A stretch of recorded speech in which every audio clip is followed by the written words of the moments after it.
और अब खबरें विस्तार से।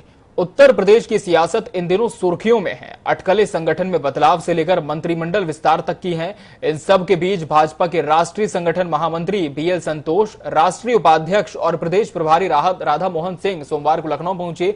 बीएल संतोष ने पार्टी मुख्यालय में हाई लेवल मीटिंग ली, जिसमें पार्टी के प्रदेश प्रभारी राधा मोहन सिंह, प्रदेश अध्यक्ष स्वतंत्र देव सिंह, संगठन महामंत्री सुनील बंसल मौजूद रहे। बैठक में 6 क्षेत्रीय अध्यक्ष और 7 महामंत्री भी शामिल हुए थे। यूपी फिलहाल केंद्र के फोकस में भी है। वजह साफ है, अगले साल यूपी में विधानसभा के चुनाव है। ऐसे में पार्टी अपनी तैयारियों में जल्द से जल्द जुटना चाहती है। इस लिहाज से अब लगातार यूपी में दौरे शुरू होंगे।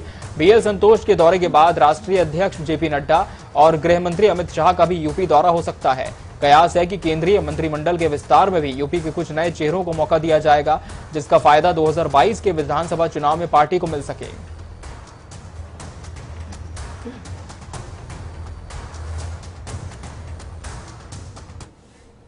वहीं भाजपा संगठन की बैठक के बाद भारतीय जनता पार्टी के महामंत्री गोविंद नारायण शुक्ला और जेपीएस राठौर ने क्या कुछ कहा, आपको सुनाते हैं।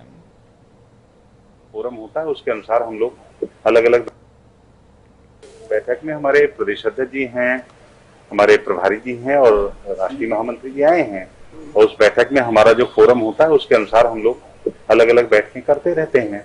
और अभी हमारी जो बैठक है उसमें क्षेत्रीय अध्यक्ष हैं, हमारे महामंत्री हैं, क्षेत्र के प्रभारी हैं, प्रदेश के प्रभारी जी हैं। ऐसी बैठकें हैं हमारी। उद्देश्य क्या रहेगा इस बैठक? उद्देश्य हमारा संगठन की नियमित बैठक होती है, पिछले कार्यक्रमों की समीक्षा और आगे कार्यक्रम जैसे होने हैं उन सब की भी, सेवा कार्य का भी एक लंबा कार्यक्रम हुए हैं, अभी कल भी कार्यक्रम हुए हैं, आगे भी हैं। ऐसे उन कार्यक्रमों की रचना और उसमें और क्या कर सकते हैं, इन सारे विषयों पे हम लोग संगठन की बैठक हुई है। बैठक में आज हम लोगों ने सेवा ही संगठन कार्य जो हमारा चल रहा था उस विषय की एक समीक्षा बैठक किया है। समीक्षा बैठक के साथ साथ आगे हम सेवा ही संगठन का कार्य उसी प्रकार से करते रहेंगे। एक विषय हम सब लोगों ने तय किया समीक्षा के साथ साथ। और गांवी क्षेत्रों में, चाहे शहरी क्षेत्र हो, इस कोरोना के संकट काल में, चाहे वो आमजन हो या भारतीय जनता पार्टी का कार्यकर्ता हो, जो भी इस कोविड या कोरोना के कारण हताहत हुए हैं, प्रभावित हुए हैं, उनके घरों पर जाना, उनसे मिलना और मिलने के साथ उनकी स्थिति को देखना और यथासंभव हम भारतीय जनता पार्टी के स्तर से समाज के सहयोग से हम क्या उनका सहयोग कर सकते हैं, दूसरा विषय इस प्रकार से हम लोगों ने किया है। कोरोना संक्रमण काल के दौरान पंचायत चुनाव में मृत सभी शिक्षक और सरकारी कर्मियों के आश्रितों के हित में योगी आदित्यनाथ सरकार ने बड़ा फैसला लिया है। लंबे समय से चल रहे विवाद का सोमवार को सरकार ने पटाक्षेप कर दिया। इसके लिए योगी आदित्यनाथ सरकार ने चुनाव आयोग की गाइडलाइन में बदलाव कर ड्यूटी पीरियड को 30 दिन माना है, जबकि आमतौर पर इसको 3 दिन माना जाता है। उत्तर प्रदेश की योगी आदित्यनाथ सरकार पंचायत चुनाव के दौरान मृत शिक्षक या अन्य सरकारी कर्मियों के परिवारजनों को 30-30 लाख रुपए की आर्थिक सहायता भी देगी। वहीं आगे बढ़ते हैं और आपको बताते हैं कि उत्तर प्रदेश में मई महीने में कोरोना का संक्रमण काफी तेजी से घटा है और करीब 2 महीने बाद 1500 से कम मरीज मिले हैं। बीते 24 घंटे में 3.12 लाख लोग कोरोना संक्रमण की जांच कराते हुए नजर आए, जिसमें 1497 लोग पॉजिटिव मिले। यानी कि जितने लोगों का कोरोना टेस्ट किया गया उनमें से सिर्फ 0.5% ही पॉजिटिव निकले। अब रिकवरी रेट बढ़कर 96.6% हो गया है। 24 घंटे में 151 मरीजों की मौत हुई। अब सक्रिय केस घटकर 37,044 हो गए हैं। इन मरीजों में से 20,765 रोगी होम आइसोलेशन यानी कि घर पर ही अपना इलाज करा रहे हैं। बाकी मरीज कोविड के सरकारी और प्राइवेट अस्पतालों में भर्ती हैं। अब तक प्रदेश में कुल 4.94 करोड़ लोगों की कोरोना जांच हो चुकी है। उत्तर प्रदेश में राजधानी लखनऊ सहित सभी 20 शहरों के लोगों को कोरोना कर्फ्यू की बंदिशों में रहना होगा। मुख्यमंत्री योगी आदित्यनाथ के नेतृत्व में कोर टीम की बैठक हुई। बैठक में फैसला लिया गया कि जहां पर 600 से अधिक एक्टिव केस अब भी हैं, वहां कोरोना कर्फ्यू जारी रहेगा। इसके साथ ही जिन जिलों में मामले 600 से कम होंगे उन्हें कोरोना कर्फ्यू के दायरे से बाहर रखा जाएगा। इसी नियम के तहत अब सूबे में राजधानी लखनऊ सहित 14 जिलों में कोरोना कर्फ्यू जारी रहेगा। इसके साथ ही 61 जिलों में भी नाइट कर्फ्यू और वीकेंड लॉकडाउन की शर्त के साथ 5 दिन सुबह 7 से शाम के 7 बजे तक बाजार खोलने की छूट है। लखनऊ के साथ अन्य शहरों में कोरोना वायरस संक्रमण की सेकंड स्ट्रेन के नए केस रोज आ रहे हैं। साथ ही साथ ब्लैक फंगस के इंजेक्शन भी बढ़ रहे हैं और इसी कारण सरकार अभी जरा सी भी राहत देने के पक्ष में नहीं है।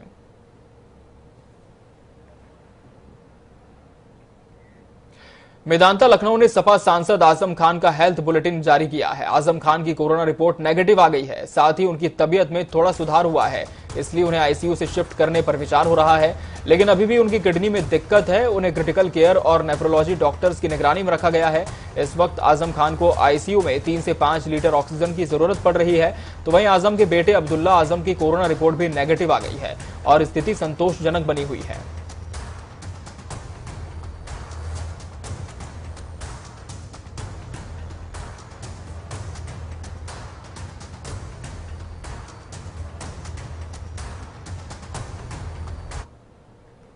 उत्तर प्रदेश में नदियों में बहती लाशों का सिलसिला थम नहीं रहा है। इन लाशों के नदी में मिलने के कई कारण हैं। कहीं प्रशासन की लापरवाही सामने आती है तो कहीं इंसानियत और रिश्ते को तार तार करती तस्वीरें। देखिए हमारी खास रिपोर्ट।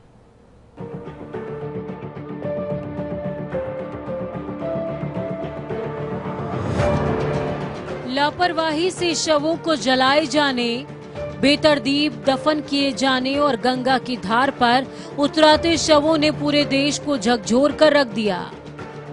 ऐसा मंजर कभी किसी ने नहीं देखा था। फिर प्रशासन पर सवाल उठाए जाने लगे।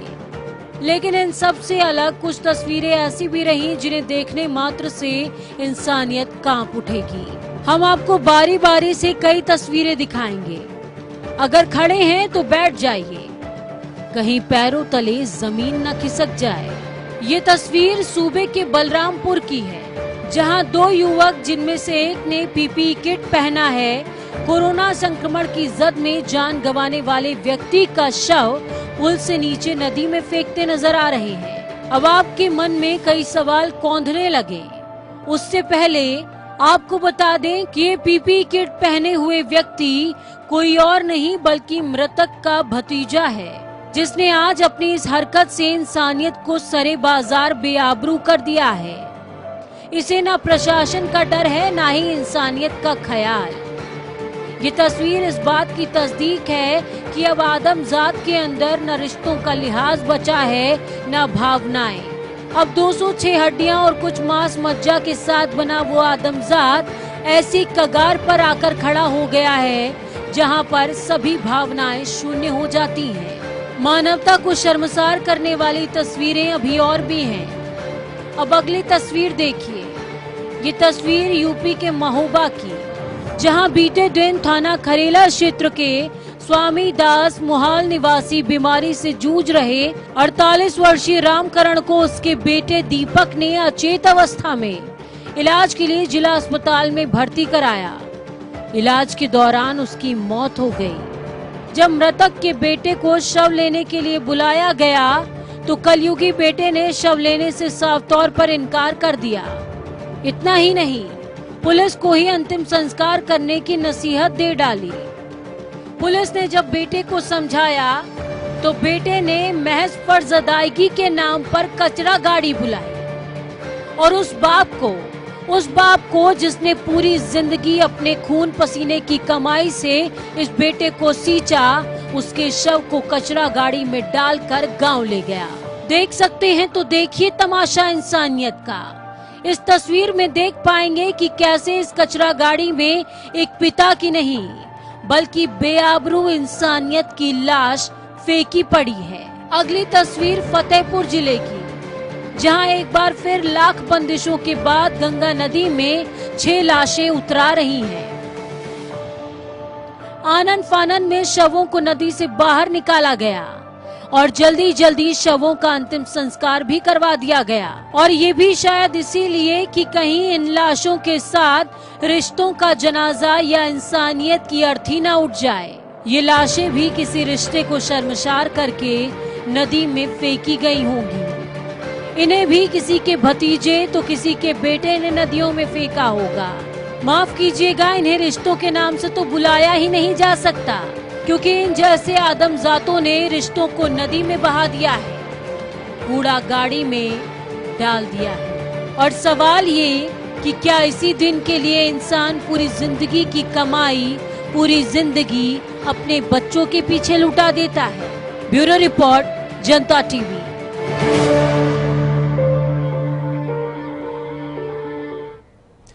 धर्म और ग्रंथों में भी पिता को भगवान का दर्जा दिया गया है, लेकिन हम जो तस्वीर दिखाने जा रहे हैं उसको देखकर आप यही कहेंगे, भगवान सब कुछ मिले लेकिन ऐसी औलाद ना मिले। तस्वीरें यूपी के संत कबीर नगर जिले की हैं, जहां पर 3 पुत्रों ने जेसीबी से कब्र खोदकर पिता के शव को दफन कर दिया। पूरी घटना का वीडियो सोशल मीडिया पर काफी तेजी से फैल गया। इसकी सच्चाई जानने के लिए जब हमारी टीम परसा शुक्ल गांव में पहुंची तो मालूम चला कि 1 सप्ताह पहले 60 वर्षीय बुजुर्ग राम ललित की बीमारी के दौरान मौत हो गई थी, लेकिन तीनों पुत्रों ने मृतक को जेसीबी से कब्र खोदकर दफन कर दिया।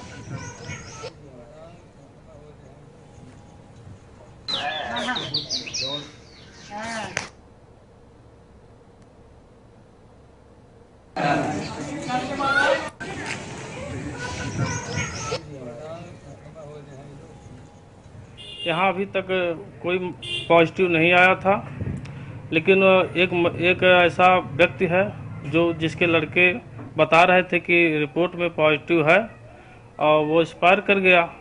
एक्सपायर करने के बाद हम लोगों ने कहा कि चलिए भाई इनकी लाश को अंतिम स्थान तक पहुंचा दिया जाए। उन लोगों ने जब उनके बच्चे खुद नहीं छुए तो हम लोग भाई पीछे हट गए।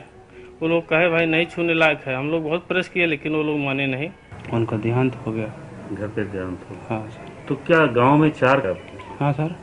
गांव के लोग आपका सपोर्ट नहीं किए कि आपको जेसीबी से दफन करना पड़ा? जो हमें 3 भाई थे सर। हाँ। तो हमने सोचा कि जो है यही सब जगह चल रहा है, यही हो जाए। सब जानकारी हम लोग को नहीं था सर ज़्यादा। तो आपने जेसीबी से गड्ढा खुदवाया और उसी में रखकर ले गए? हाँ सर, जैसे भी गया था। गांव वालों से सपोर्ट नहीं लिया आपने कि इनको कांधा दे दीजिए? यूपी में 18 से 44 वर्ष के लोगों के लिए अभी तक 23 जिलों में वैक्सीनेशन हो रहा था। अब कल से पूरे प्रदेश में वैक्सीनेशन का मेगा अभियान शुरू होने जा रहा है। लखनऊ में विशेष तौर से 3 मेगा सेंटर बनाए गए हैं, जिसमें 11,000 टीका लगवाने के लिए लक्ष्य रखा गया है। खास बात यह है कि वरिष्ठ नागरिकों को आने जाने के लिए बसों का संचालन भी किया जाएगा। प्रतिदिन इकाना स्टेडियम में 6,000 टीके का लक्ष्य है। केडी सिंह बाबू स्टेडियम में 5,000 टीके का लक्ष्य और छोटा इमामबाड़ा में 5,000 टीके का लक्ष्य रखा गया है।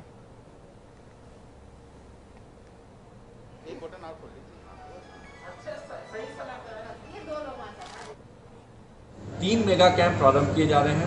पहला जिसमें प्रतिदिन की कैपेसिटी 6,000 की रहेगी, ये इकाना स्टेडियम पे। दूसरा केडी सिंह बाबू स्टेडियम पे, जहाँ पे हमारी प्रतिदिन लगभग 5,000 की कैपेसिटी रहेगी, और छोटा इमामबाड़ा पे जहाँ हमारी प्रतिदिन लगभग 5,000 की। तो इस तरह 11,000 एडिशनल कैपेसिटी 1 जून से हम जोड़ रहे हैं। और मैं आपके माध्यम से ये भी सूचित करूँगा कि 18 to 44 के हमारे इन तीनों मेगा कैंप्स के सारे स्लॉट्स भी बुक हो चुके हैं। जो जैसे ही वैक्सीनेशन के स्लॉट्स खुले थे ये सारे बुक भी हो चुके हैं। तो ये लोगों का वैक्सीनेशन के प्रति रुझान और लोगों की जो अवेयरनेस है इसको भी दिखाता है जनपद लखनऊ के।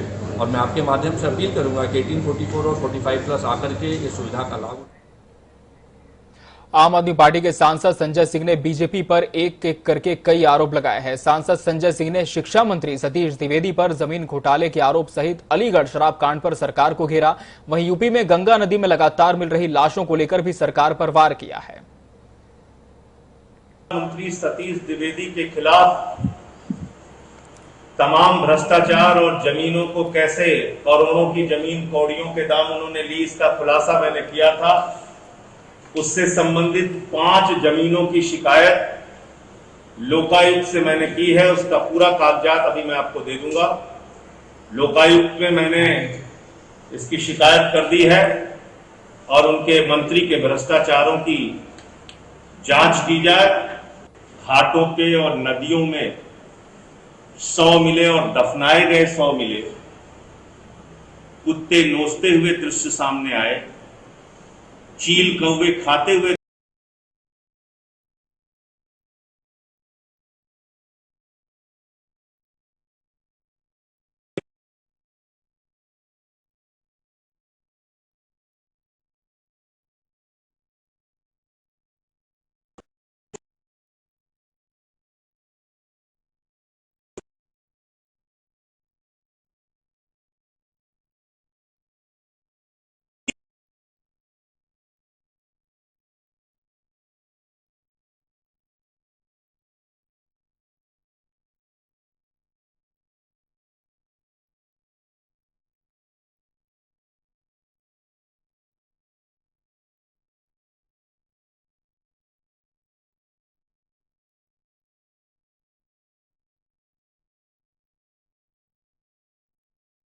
सीरो सर्वे शुरू होगा। सीरो सर्वे लोगों को फिल्टर करने में आसानी होगी।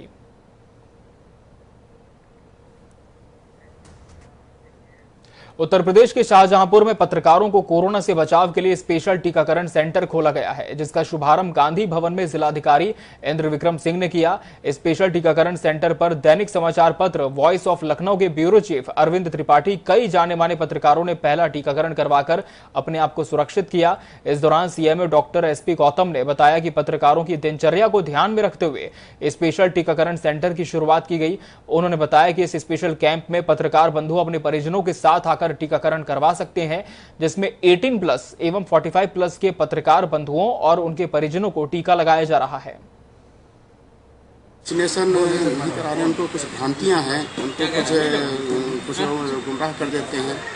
जो मुख्य चीज़ ये है कि जो उनको दूर करने के लिए हम लोग प्रचार भी कर रहे हैं। उनसे हमारे माननीय सांसद भी हैं, माननीय विधायक भी हैं और ग्राम प्रधान मानने से उनको मोटिवेट करके उनको वैक्सीनेशन करा रहे हैं कि वो इस भ्रांति से दूर हों। ये वैक्सीनेशन हो जाएगा, उनकी लाइफ सेफ रहेगी और वैक्सीनेशन अगर नहीं हुआ तो खतरे के दायरे में रहेंगे। इस चीज़ को हम उनको बता रहे हैं कि अगर आपने वैक्सीनेशन करा लिया है तो 100% आप जो है सुरक्षित हैं, आपकी लाइफ सेफ है। कहते हैं आपदा कितनी भी बड़ी हो, लेकिन अवसर खोजने वाला अवसर खोज ही लेता है। असल में यूपी के 18 जिलों में 9 करोड़ का घोटाला हुआ है। यह घोटाला 18 जिलों में कस्तूरबा विद्यालयों में हुआ है। शासन ने जिले के बीएसए से जवाब तलब किया। इसके बाद लगभग हर जिले से आवाज उठने लगी है, जैसे कि फतेहाबाद में 33 लाख और गोंडा जिले में 96 लाख रुपए का घोटाला हुआ है। क्योंकि सबसे बड़ा सवाल है कि जब छात्राएं आई ही नहीं तो पैसे निकाले किसके लिए गए।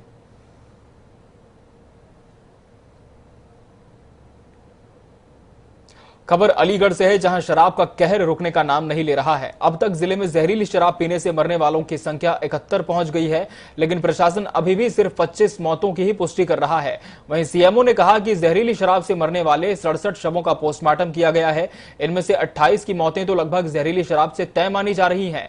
बाकी 39 की भी मौत जहरीली शराब से ही हुई है। इस मामले में पुलिस ने 50,000 के इनामे विपिन यादव को गिरफ्तार कर लिया है। इसके पहले पुलिस ने दर्जन भर से ज्यादा आरोपियों को नामजद करते हुए गिरफ्तारियां की थी। इस कांड में 3 मुख्य आरोपी सामने आए हैं, जिसमें ऋषि शर्मा, अनिल चौधरी, विपिन यादव शामिल हैं। अनिल चौधरी, विपिन यादव को पुलिस ने गिरफ्तार कर लिया है, जबकि तीसरा मुख्य आरोपी ऋषि शर्मा अभी भी फरार है।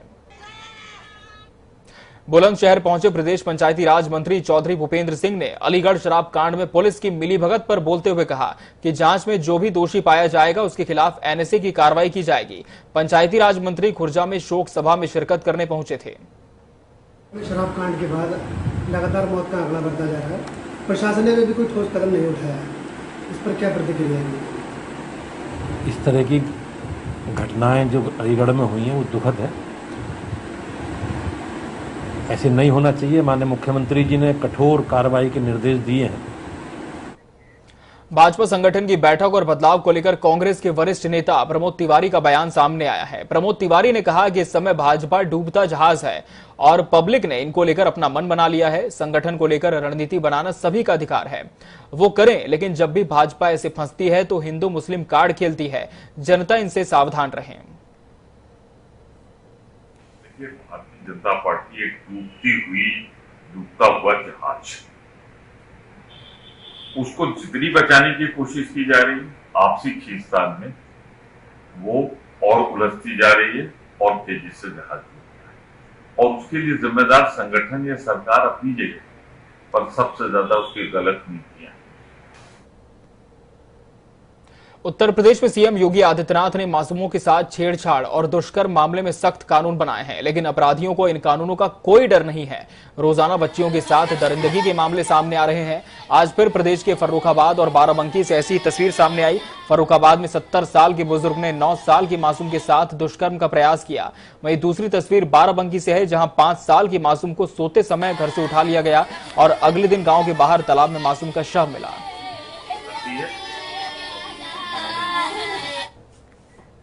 उत्तर प्रदेश में पंचायत चुनाव के बाद चुनावी रंजिश में हिंसा थमने का नाम नहीं ले रही है। इस बार मामला आगरा के थाना ताजगंज क्षेत्र अंतर्गत गढ़ी नवलिया का है, जहां चुनावी रंजिश को लेकर दो पक्ष आमने सामने हो गए। जमकर पथराव हुआ और गोलियां भी चली। फायरिंग में प्रगतिशील समाजवादी पार्टी के जिला अध्यक्ष दारा सिंह यादव को गोली लग गई, जिससे पुलिस प्रशासन में हड़कंप मच गया।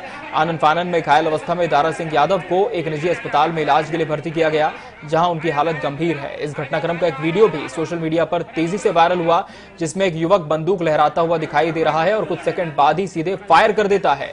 इस गोलीकांड की सूचना मिलने के बाद क्षेत्रीय पुलिस और पुलिस के आला अधिकारी भी मौके पर पहुंचे। मामले की जांच पड़ताल की जा रही है।